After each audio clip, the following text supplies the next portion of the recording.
నమస్కారం. నిరుద్యోగులకు మరియు ప్రభుత్వ ఉద్యోగాల కోసం ఎదురుచూస్తున్న అభ్యర్థులకు ఒక శుభవార్త. స్టాఫ్ సెలక్షన్ కమిషన్ ఎస్ఎస్సి నుండి అతిపెద్ద నోటిఫికేషన్ విడుదలైంది. దీనికి సంబంధించిన పూర్తి వివరాలు ఇప్పుడు చూద్దాం. మొత్తం పోస్టులు: కేంద్ర ప్రభుత్వ విభాగాల్లో గ్రూప్ బి మరియు గ్రూప్ సి కేటగిరీలకు సంబంధించి మొత్తం 12,256 ఉద్యోగాల భర్తీకి ఈ నోటిఫికేషన్ విడుదల చేశారు. దరఖాస్తు గడువు: మీరు ఈ రోజు నుండే దరఖాస్తు చేసుకోవచ్చు. దరఖాస్తు చేసుకోవడానికి చివరి తేదీ జూన్ 22, 2026. ఆసక్తిగల అభ్యర్థులు ఎస్ఎస్సి అధికారిక వెబ్సైట్ ద్వారా ఆన్లైన్లో దరఖాస్తు చేసుకోవాలి.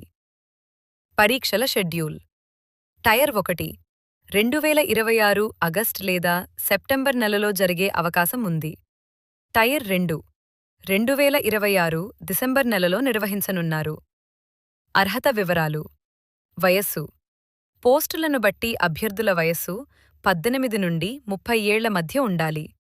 విద్యార్హత: డిగ్రీ, సీఏ, ఎంబీఎస్, ఎంబీఏ వంటి కోర్సులు పూర్తి చేసిన అభ్యర్థులు ఈ ఉద్యోగాలకు దరఖాస్తు చేసుకోవడానికి అర్హులు. అర్హత ఉన్న అభ్యర్థులు చివరి తేదీ వరకు వేచి చూడకుండా వెంటనే దరఖాస్తు చేసుకోండి. ఈ అవకాశాన్ని సద్వినియోగం చేసుకోండి. మరిన్ని వివరాల కోసం ఎస్ఎస్సి అధికారిక వెబ్సైట్ను సంప్రదించండి. All the best! ఈ నోటిఫికేషన్ గురించి మీకేవైనా నిర్దిష్టమైన సందేహాలు ఉన్నాయా? లేదా పరీక్షా విధానం గురించి మరింత సమాచారం కావాలా?